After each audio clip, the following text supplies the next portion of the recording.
Jaya Radha Madhava Kunja Bihari.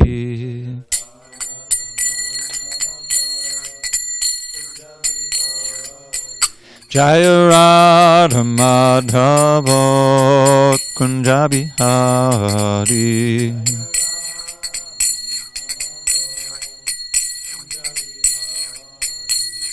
Gopi Jana Vallabha Girivardhari.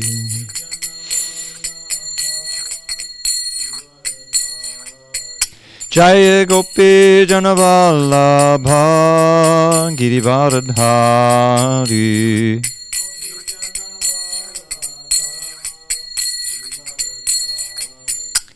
Yashodanandana Braja Jana Ranjana. Yashodanandana Braja Jana Ranjana. Yamuna Tira Vanachari. Yamuna Tira Vanachari. Jaya Radha Madhava Kunja Bihari.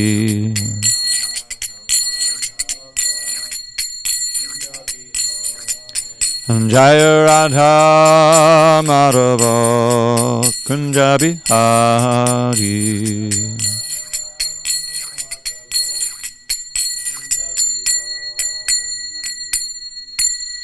Jai Mr. Pad Paramahansa, Parvajikacharya Ashtoto to the Shishimada Divine Grace, Srila A.C. Bhaktivedanta Swami Prabhupada ki Jai.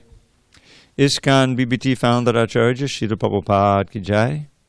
Jai Om Vishnupad Paramahansa, Parvajikacharya Ashtoto to the Shishimada, His Divine Grace Srila Bhakti Siddhanta Saraswati Thakur ki Jai. Ananta Koti Vaishnavinda ki Jai. Namacharya Srila Haridas Thakur ki Jai. Srimad Bhagavad Gita ki Jai, Samaveda Bhaktivinoda ki Jai. All glories to the Assam devotees. All glories to the Assam devotees. All glories to the Assam devotees. All glories to Sri Guru and Gauranga. Om Namo Bhagavate Vasudevaya. Om Namo Bhagavate Vasudevaya. Om Namo Bhagavate Vasudevaya.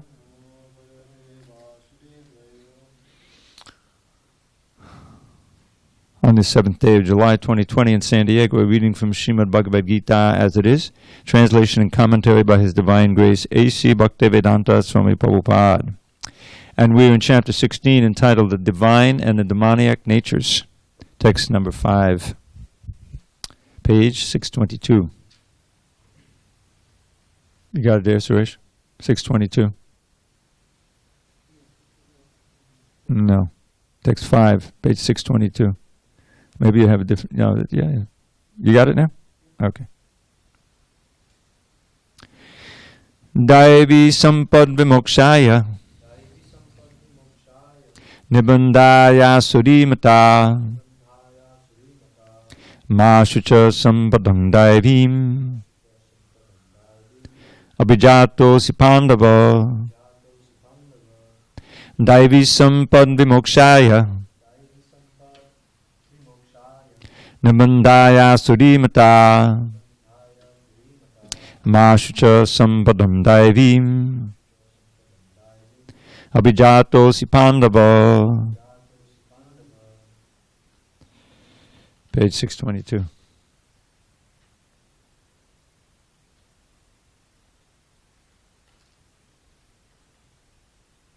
Oh, wait. Okay. Sorry. Daivi Sampad Vimokshaya Nibandaya Surimata Mashucha Sampadam Daivim Abhijato si Pandava. Go ahead. Daivi Sampad Vimokshaya Nabandhaya surimata mahashuchak sampadang daivim abhijato sipandava daivi sampad vimokshaya nabandhaya surimata mahashuchak sampadang daivim abhijato sipandava. Daivi, transcendental, sampat, assets, vimokshaya, meant for liberation, nibandhaya, for bondage, asuri, demoniac qualities, mata, are considered, ma, do not, shuchaha, worry, sampadam, assets, daivim, transcendental, abhijataha, born of, asi, you are, Pandava, O son of Pandu. Translation. The transcendental qualities are conducive to liberation, whereas the demoniac qualities make for bondage. Do not worry, O son of Pandu, for you are born with the divine qualities. Purport. Lord Krishna encouraged Arjuna by telling him that he was not born with demoniac qualities. His involvement in the fight was not demoniac, because he was considering the pros and cons. He was considering whether respectable persons such as Bhishma and Drona should be killed or not. So he was not acting under the influence of anger, false prestige, or harshness. Therefore, he was not of the quality of the demons. For a Kshatriya, a military man, shooting arrows at the enemy is considered transcendental, and refraining from such a duty is demoniac. Therefore, there was no cause for Arjuna to lament. Sorry.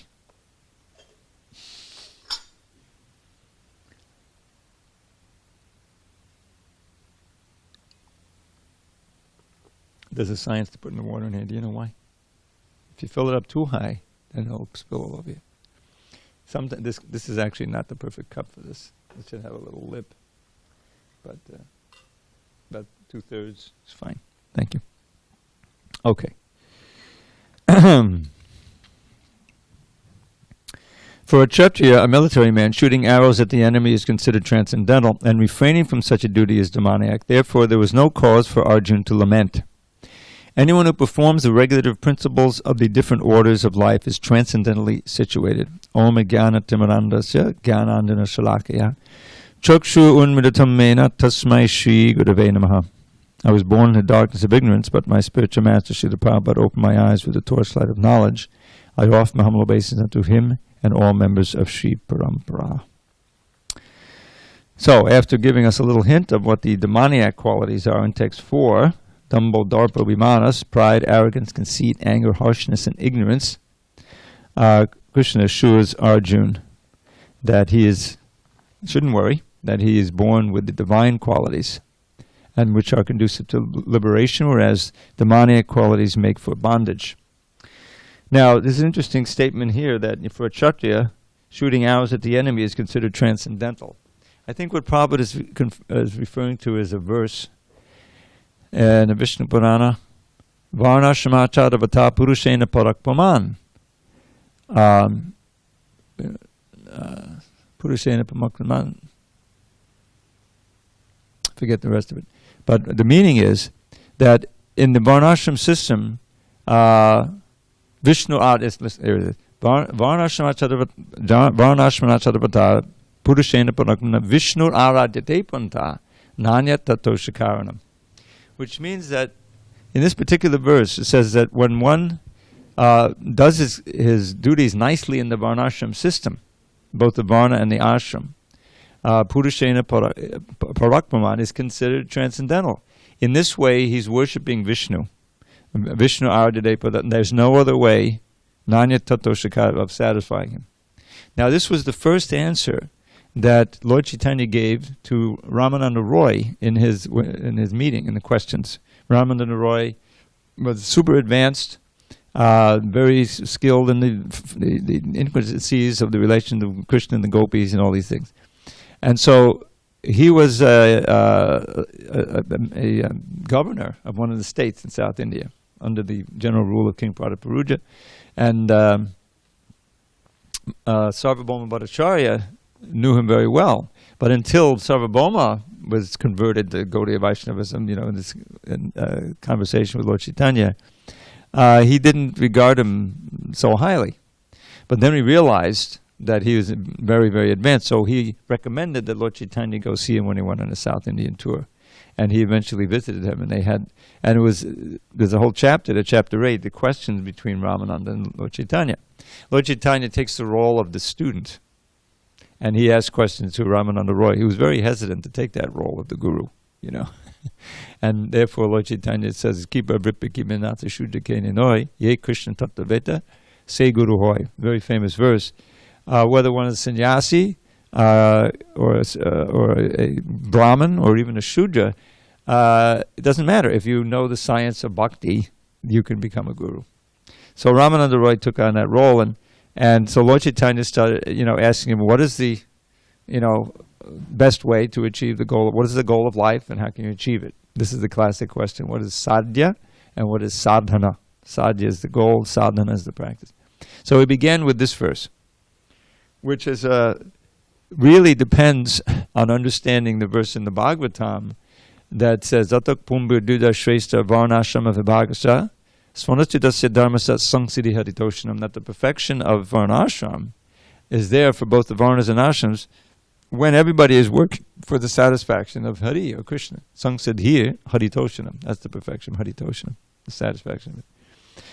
So Lord Chaitanya rejected this as external, and he went on and on and on until finally he got to the point of Jnane Payasam Udapasyanamanta Eva. So give up all your efforts to acquire transcendental knowledge on your own, and just don't leave your social position, stay where you are, but add the proper hearing from the mouths of pure devotees, and serve those vibrations with your body, words, and mind. And then you can conquer Krishna by love. You can develop your love for Krishna. So I think Prabhupada is referring there, because just to shoot arrows is transcendental for a Kshatriya. Well, there are Kshatriyas on the other side. They were shooting their arrows too. Anyway, I believe that Prabhupada is referring to that. But the main point of this verse is that the sharp contrast between the Daivi Sampad and the Asuri Sampad is the divine and the demonic. That's the title of the chapter. That one leads back to Godhead, those qualities that we heard at the beginning of the chapter, and the other lead to hell. So an intelligent person tries to cultivate the divine qualities. That's the whole idea. So now Krishna will go on. If we have no comments or questions. Do you remember sometimes we have these titles for these chapters. Do you know what the Sanskrit title is, for what the Sanskrit is often given for this chapter? Is it also? I could find out. I don't have it on the tip of my mind. Yeah. But Prabhupada generally followed those. The second chapter is known as Sankhya Yoga. Now Prabhupada called it the contents of the Gita summarized. Mm-hmm.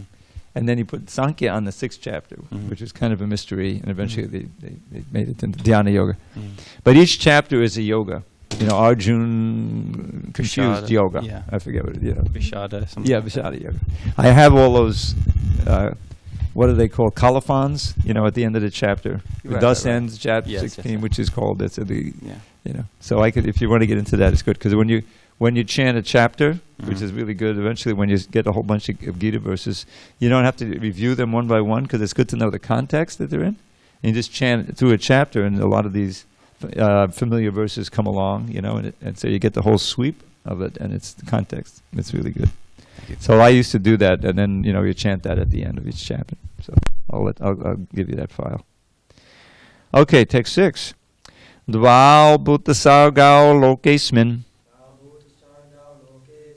Daiva asara evacha Daivo vistarashak prokta Asuram partameshunu. O son of Pritha, in this world there are two kinds of created beings. One is called divine and the other demoniac. I have already explained to you at length the divine qualities. Now hear from me of the demoniac. Purport.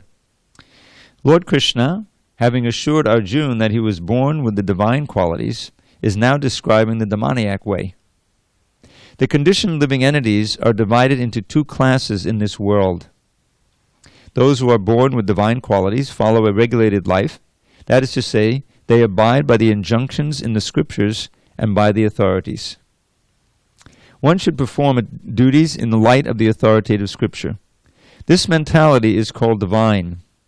One who does not follow the regulative principles as they are laid down in the scriptures and who acts according to his whims is called demoniac or asuric.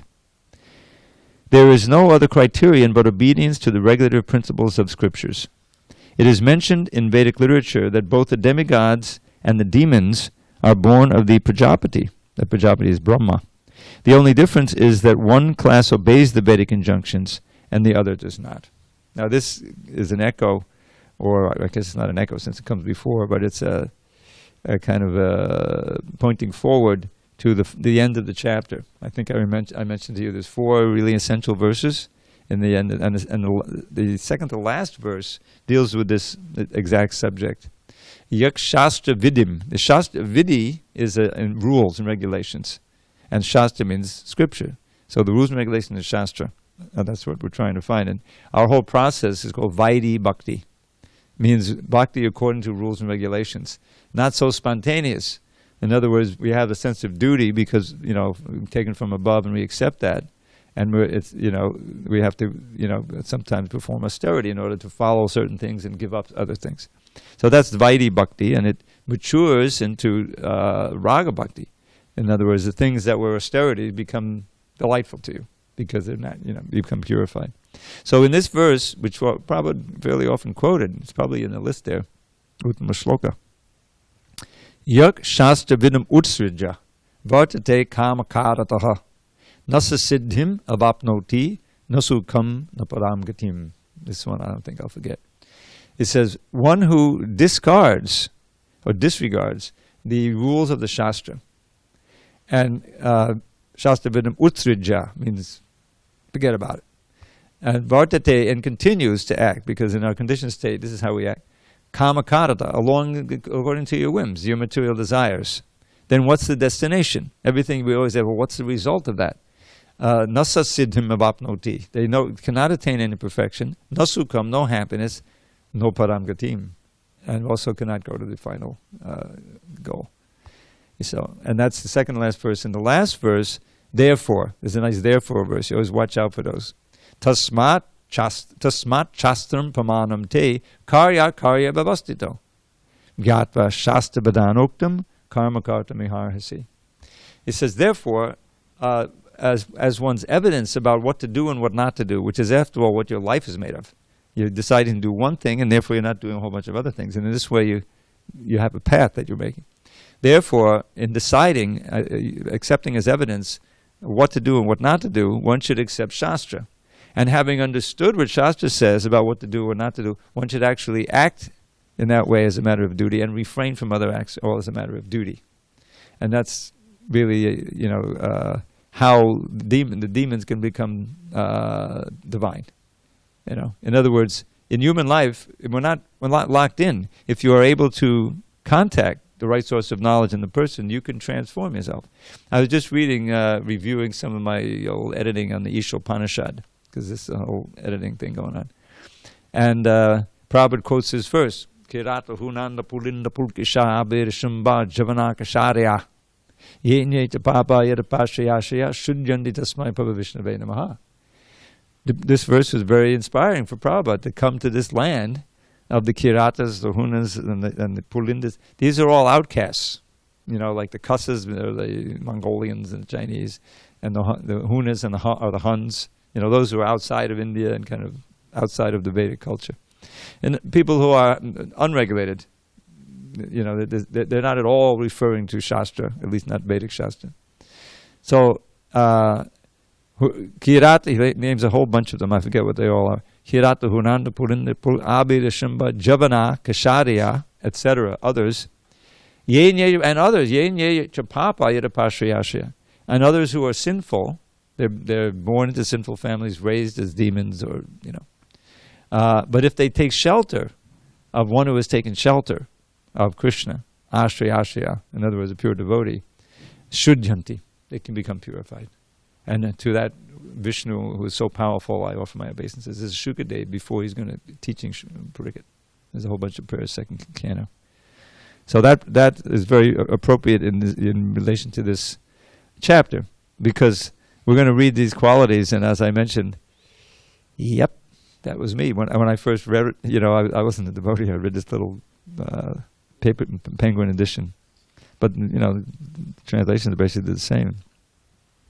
So we're trying to move away from the demoniac toward the divine.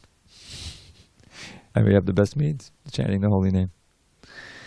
All right, so these divine qualities, they bring liberation, whereas bondage ensues for the demoniac. Okay, Dval Bhuta Sargao. Did I do that one right? Okay, 7. Prabhating chanavritting cha janana varurasara nasahacham napichacharo nasatyam teshu vidyate. Those who are demoniac do not know what is to be done and what is not to be done. Neither cleanliness nor proper behavior nor truth is found in them. Purport. In every civilized human society, there is some set of scriptural rules and regulations which is followed from the beginning of life. Especially among the Aryans, those who adopt the Vedic civilization and who are known as the most advanced civilized peoples, those who do not follow the scriptural injunctions are supposed to be demons. Now, here's another little editorial note. Prabhupada uses this phrase "supposed to," which in colloquial English means should or supposed to be, or you assume that it's supposed to be, but they're probably not. No, supposed to be in Prabhupada's lingo generally means said to be, are said to be demons. That's what it means here. We won't change it though. Therefore, it is stated here that the demons do not know the scriptural rules, nor do they have any inclination to follow them. Most of them do not know them, and even if some of them know, they have no tendency to follow them. They have no faith, nor are they willing to act in terms of the Vedic injunctions. The demons are not clean, either externally or internally. One should always be careful to keep his body clean by bathing, brushing teeth, shaving, changing clothes, etc. As far as internal cleanliness is concerned, one should always remember the holy names of God and chant Harekrishna, Krishna Krishna, Hare Hare, Hare Ram, Ram Rama, Hare Hare. The demons neither like nor follow all these rules for external and internal cleanliness. As for behavior, there are many rules and regulations guiding human behavior, such as the Manosamhita, which is the law of the human race. Even up to today, those who are Hindu follow the Manosamhita. Laws of inheritance and other legalities are derived from this book. Now, in the Manosamhita, it is clearly stated that a woman should not be given freedom. That does not mean that women are to be kept as slaves, but they are like children. Children are not given freedom, but that does not mean that they are kept as slaves. The demons have now neglected such injunctions, and they think that women should be given as much freedom as men. However, this has not improved the social condition of the world. Actually, a woman should be given protection at every stage of life. She should be given protection by the father in her younger days, by the husband in her youth, and by the grown-up sons in her old age. This is proper social behavior according to the Manosamhita. But modern education has artificially devised a puffed-up concept of womanly life, and therefore marriage is practically now an imagination in human society. The social condition of women is thus not very good now, although those who are married are in better condition than those who are proclaiming their so-called freedom.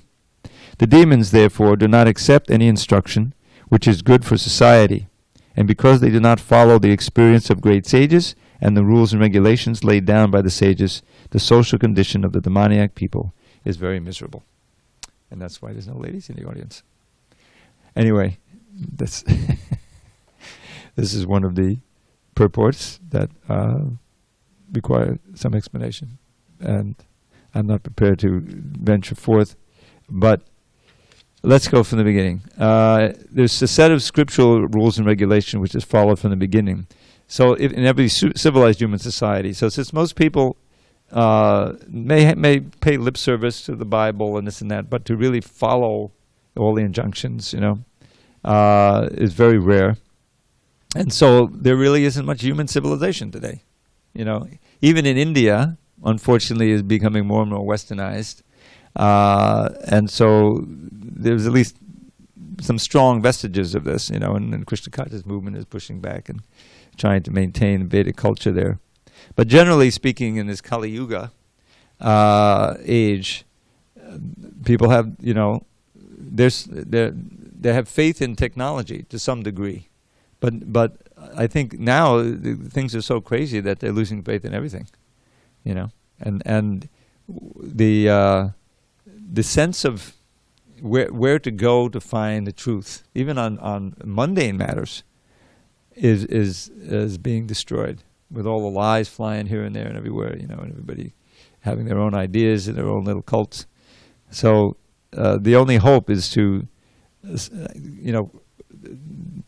become strongly committed to following the scriptural rules laid down in books like Bhagavad Gita, and become an influence for good in the world by showing the advantage of leading a regulated life and becoming purified to be able to taste the transcendence and have a plan in life to go back to Godhead. So this refers to the Aryans, who adopted Vedic civilization. But those who do not follow the scriptural injunctions are said to be demons, are designated as demons. So we're surrounded by demons. Your spiritual master long ago, actually in 1978, I think it was, early 78, he wrote an article called "The Demons Among Us." And he was just showing how practically everyone, they're fitting in here to these categories, as we'll describe, Krishna will describe in subsequent verses. So the cleanliness is the first thing. What does it say in this verse? Prapating nata vritting cha. Since they don't refer to the scriptures, what to do and what not to do, they don't have a frame of reference. So they immediately skip to that second to last verse. They're acting on the basis of their material desires, gross and subtle. And of course, they're always changing. And as soon as you do that, kama karataha, kama means lusty desires, material desires, then you're going to be prone to anger, because it's always frustrating. It can never be, fulfilled. And the anger, you can't express it, turn it inside, you get depressed. So much anxiety and all that stuff. So this is demonic life. But then there's also, physical cleanliness is very important, because that keeps in the mode of goodness and keeps the mind at peace. There's one little funny thing here. I think it's this purport. It's got to be. One should always be careful to keep his body clean by bathing, brushing teeth, shaving, changing clothes. So that shaving was taken out. You heard about it by the first editor, because he wasn't shaving so much. Long beard. Okay, and the main thing is to keep oneself internally clean by chanting Hare Krishna. It all starts in the consciousness. If you're chanting, then you'll be uncomfortable if it's dirty. You'll be more, you spontaneously want to keep it clean. Plus, it should be regulated. Then he gets into this whole idea of the regulations. In a civilized society, these, the roles of the genders are more regulated. And it makes sense. If you have everyone running around trying to be independent, the women become degraded. They become, inevitably the men take, certain men take advantage of the ladies, and then you get this Varna Sankara. This is one of the reasons Arjuna did not want to engage in the battle, if you recall from chapter 1. So all these men are going to be killed, and their wives are going to be left widows. So eventually, you'll remarry, and then there'll be unwanted children, meaning that children not protected and raised in the proper atmosphere, and that'll create a hellish society. Look outside the door. Yeah. So that's what's happened. But this women's protecting thing depends on having men who are also self-controlled and religious and good. If all the men are demons and the women are supposedly protected by them, then the whole thing falls apart. So we're a long way from the Manu Samhita. The only hope really is the Hare Krishna mantra, and the Gaudiya Vaishnava Siddhanta and the Dharma, Bhagavad Dharma, centered on the chanting of the holy name. It's so powerful a purification that within a matter of weeks or less, if you're serious about chanting, your whole demeanor can change. Things that I was just reading, we have this prison ministry for years now. One of the ladies who joined here was one who practically founded it, Shama Priya. Nimai's mother. I don't think you ever knew her. And, there's a whole bunch of devotees inside jail. And they send me the newsletter, during an email, because I gave a donation, I gave a little Lakshmi. And there was some letters from the guys. He's describing his life before, he's just like got into drugs, and he became violent, and got thrown in jail. Then he came out, still drugs, dealing, Now he's in for like life, for manslaughter, murder. He's lucky he didn't get, electrocuted. So, but he came in touch with the books there. There's some devotees already in the jail. And he'd been chanting, and he's writing how, that he's leading the life, and he's, even when in jail, you can get into the wrong association, and he's very careful, and his whole life has changed, even in there, internally. So it's very poignant, because, in the jail, it's like such a anxiety-ridden environment at all times. And yet somehow they're finding a way to practice Krishna consciousness. And there's some other wonderful letters in there. So it just shows the power of this process that we've been given. If you take it to it wholeheartedly, your whole life can be changed very quickly and very deeply. Okay, here's some more qualities of the demons. Asatyam apratishtam te jagadahu anishwaram aparaspada sambhutam kimanyat kamahaitukam. They, the demons, say that this world is unreal, with no foundation, no God in control. They say it is produced of sex desire and has no cause other than lust. Purport. The demonic conclude that the world is a phantasmagoria. Believe in that phantasmagoria is a singular noun. There is no cause and effect, no controller, no purpose. Everything is unreal. They say that this cosmic manifestation arises due to chance material actions and reactions. They do not think that the world was created by God for a certain purpose. They have their own theory, that the world has come about in its own way, and that there is no reason to believe that there is a God behind it. For them, there is no difference between spirit and matter, and they do not accept the Supreme Spirit. Everything is matter only, and the whole cosmos is supposed to be a mass of ignorance. Now here, supposed to be means supposed to be. In other words, it really isn't. According to them, everything is void, and whatever manifestation exists is due to our ignorance in perception. They take it for granted that all manifestation of diversity is a display of ignorance, just as in a dream we may create so many things which actually have no existence. Then, when we are awake, we shall see that everything is simply a dream. But factually, although the demons say that life is a dream, they are very expert at enjoying this dream, and so instead of acquiring knowledge, they become more and more implicated in their dreamland. They conclude that as a child is simply the result of sexual intercourse between man and woman, this world is born without any soul. For them, it is only a combination of matter that has produced the living entities, and there is no question of the existence of the soul. As many living creatures come out from perspiration and from a dead body without any cause, the whole living world has come out of the material combinations of the cosmic manifestation. Therefore, material nature is the cause of this manifestation, and there is no other cause. They do not believe in the words of Krishna in the Bhagavad Gita. Maya jakshena prakati suyate sacharacharam. Under my direction, the whole material world is moving. In other words, among the demons, there is no perfect knowledge of the creation of the world. Every one of them has some particular theory of his own. According to them, one interpretation of the scriptures is as good as another, for they do not believe in a standard understanding of the scriptural injunctions. So this is what I was describing, is when you unmoor yourself from the scripture, from a source that you implicitly trust, and then you live your life according, then it's all up to your mind, what you accept this, reject this, change, have so many philosophies. I remember as a kid growing up, and, as I got to be a little older, 16, 17, 18, I became philosophically interested, inclined. My brother had studied philosophy in college, so I started reading, some of the European philosophers, Kierkegaard and Nietzsche and all these guys, And, it was fascinating. But there was no conclusion, about how to live.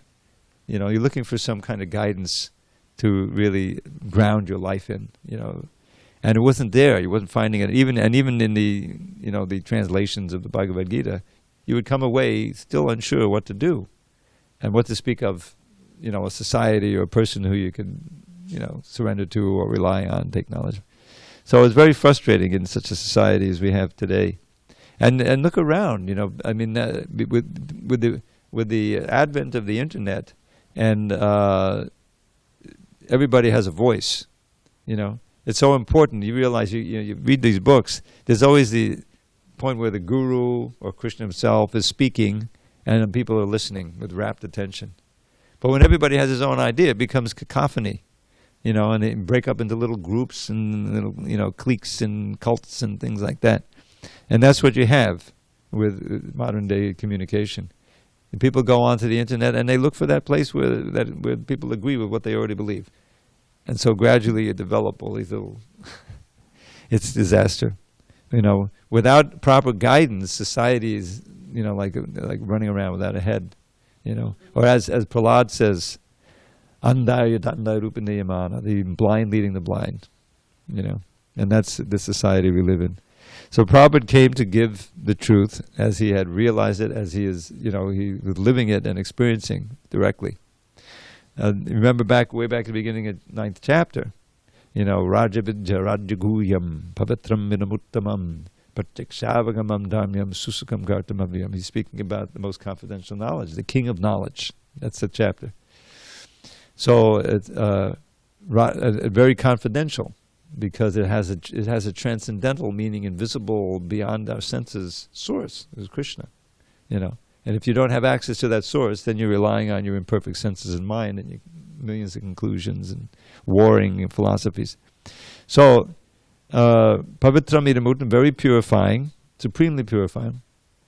And pratyakshavagamam, in other words, it results in direct perception. By following this process, you directly perceive the transcendence. Susukam kartamavyam, but it's happily performed, especially the Sankirtan movement. It's not extreme austerity. But it requires that one listen and hear. And even those things are inconceivable to you, you still pursue the process in the faith that one day it'll be revealed. Otherwise, there's no grounding. The demons are asatyam apatishtam te. They say, well, there's no ultimate truth. So everyone can make his own philosophy. And now you have the extreme situation where, from the top become a constant stream of lies. And so that people have no grounding in even what's ordinary material truth, what to speak of spiritual truth. It's a very dangerous situation. Anything goes. It means that, people can suddenly move here in one direction and create. We're in a very precarious situation here. So this, because people have embraced this demoniac view that we see here. All right. What happens when you adopt this philosophy? Drishtim. Here we get again with seeing. The way you see things, this is another way of describing a philosophy. You see the world according to your philosophy. Etam drishtim avashtabhya. Okay, go ahead. Sorry, this isn't so important, but I was wondering, could you say something about it in saying, as many living creatures come out from perspiration and from a dead body without any cause? They're just talking about microbes and... Oh, yeah. Where is that? In the purport in text 8? Yeah, text 8 purport. Here it is, near the bottom of it. For them, it was only combination of matter. As many living creatures come out from perspiration from a dead body without any cause, the whole living world has come out of the material combinations of the cosmic manifestation. Well, he's not saying that they really come out with any cause, as they appear to. Yeah. In other words, he's quoting them, basically. They're giving an analogy. Well, just as from, a sweaty body or something, so many little bugs come out, or from a dead body, you find. So similarly, this whole world has come out. Even those little beings that come out from there, they also have a cause, But it seems to be proving their point, because you can't see it. You can't see where they come. They just seem to be appearing, So it's a classic case of using a false analogy to try to prove something. That's the idea. Okay, text 9. Etang drishtim avashtabhya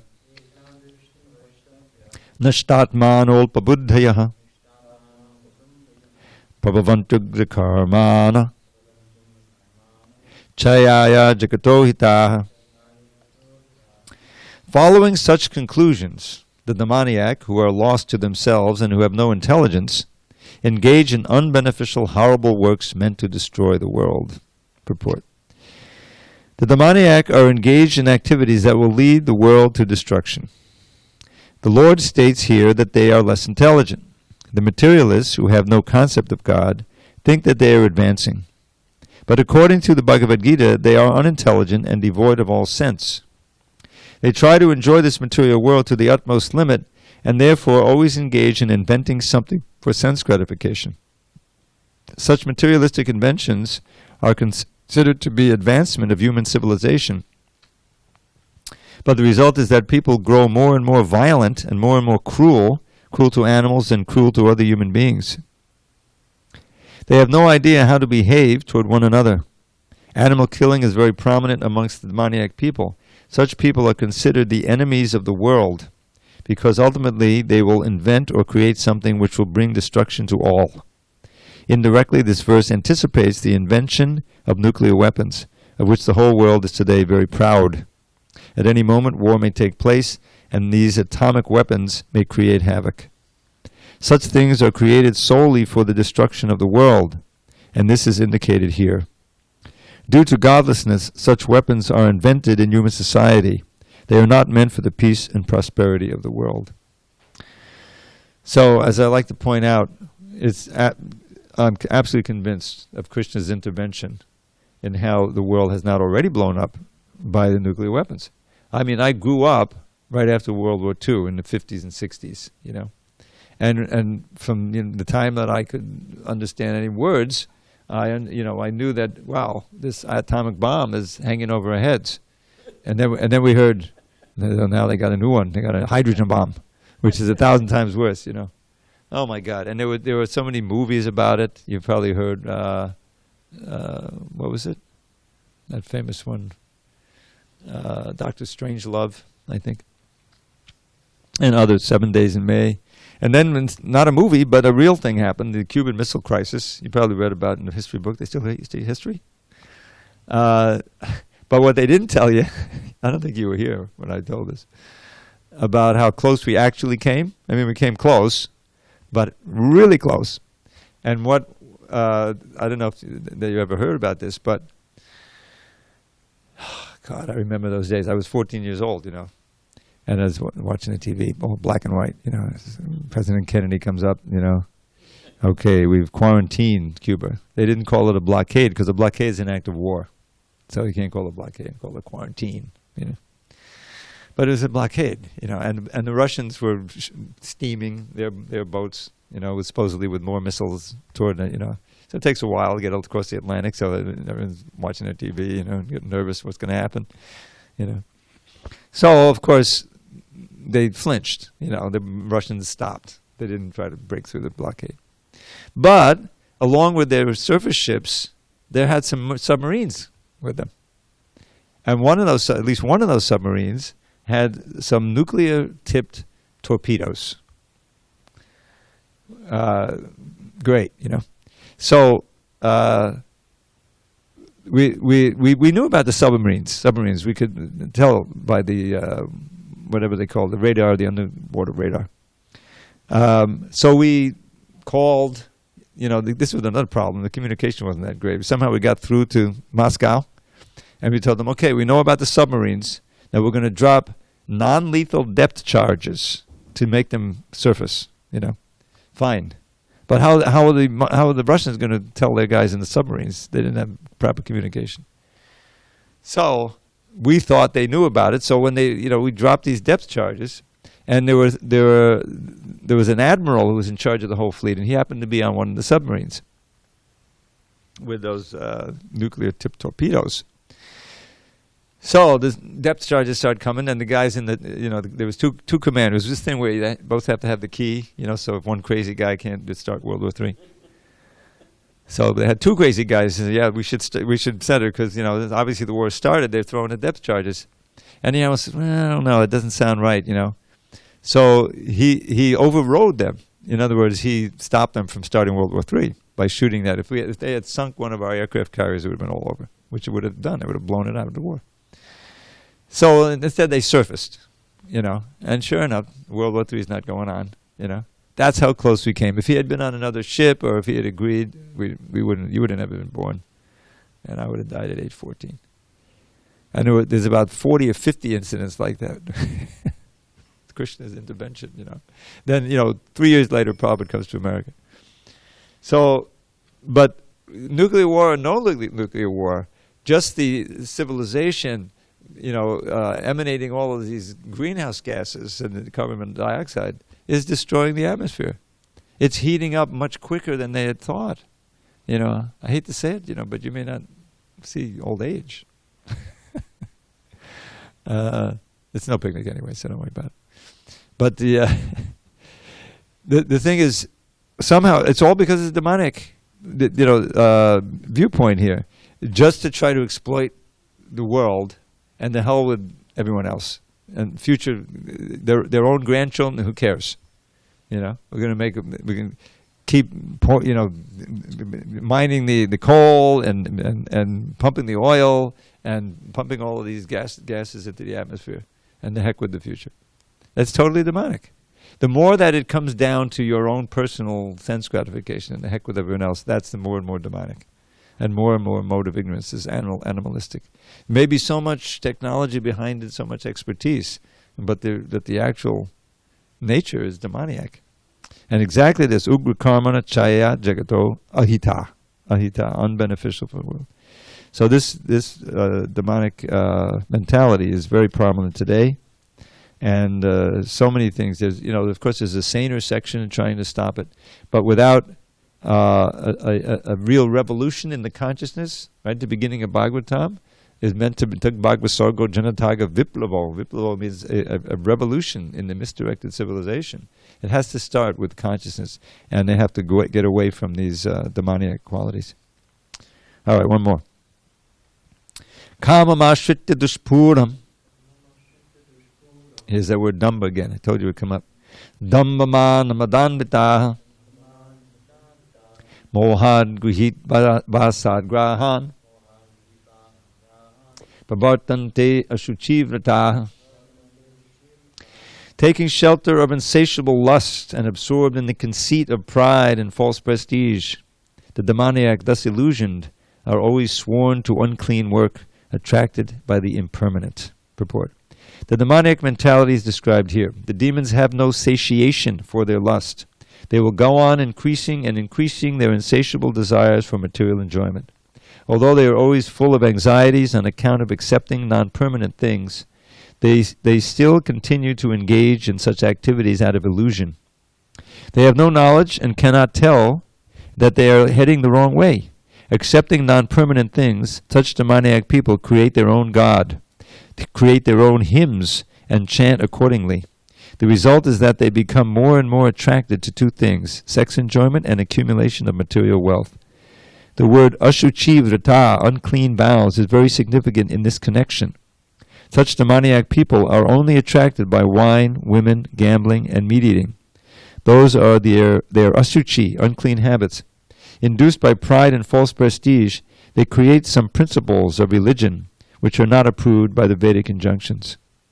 Although such demoniac people are most abominable in the world, by artificial means the world creates a false honor for them. Although they are gliding toward hell, they consider themselves very much advanced. Could be pulled from the headlines. You can see it, unclean vows. And this is mentioned back in chapter 3.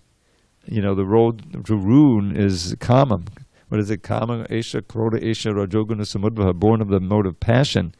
This material desire forces us to do things that we may even know are against our own best interests.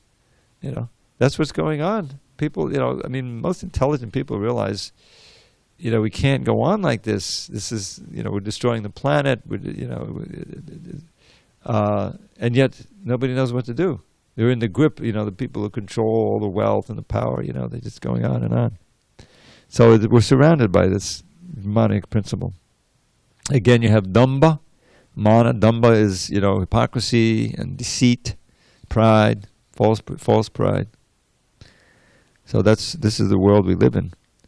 And how to transform the demons into saintly people, that's the miracle that Srila Prabhupada was able to do by propagating this movement.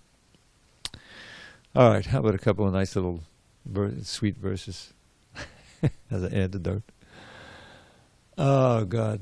Cheto darpanam hajanam bhavamahadavagni nirvapanam shreyak kaidava chandika patadanam vidya vadhu jivanam Anandam buddhivardhanam pratipadam purnamita swadanam sarvatmasnapadam padam vijayate Shri Krishna Sankirtanam. All glories to the chanting of Shri Krishna's holy names, which easily extinguishes samsara's blazing flames by polishing the lust-encrusted mirror of the heart. The chanting is the waxing moon that knows the secret art of causing the white lotus of good fortune to unfurl its petals far and wide throughout this bleak and blighted world. Of transcendental knowledge which will take us to life's goal, the chanting of the name of Krishna is the life and soul. The ocean of ecstatic bliss floods far beyond its bounds wherever Krishna's merciful and mystic name resounds. Indeed, whenever Krishna's names are sung in congregation, at every step one tastes a joy that knows no limitation. So hear with great attention as I earnestly request, please chant Shri Krishna's holy name and be supremely blessed. The soothing nectar of the name will soothe your consciousness, bestow pure love for Krishna, and eradicate distress. Gaur Premanandi Hari Hari Bol. All glories to Srila Prabhupada.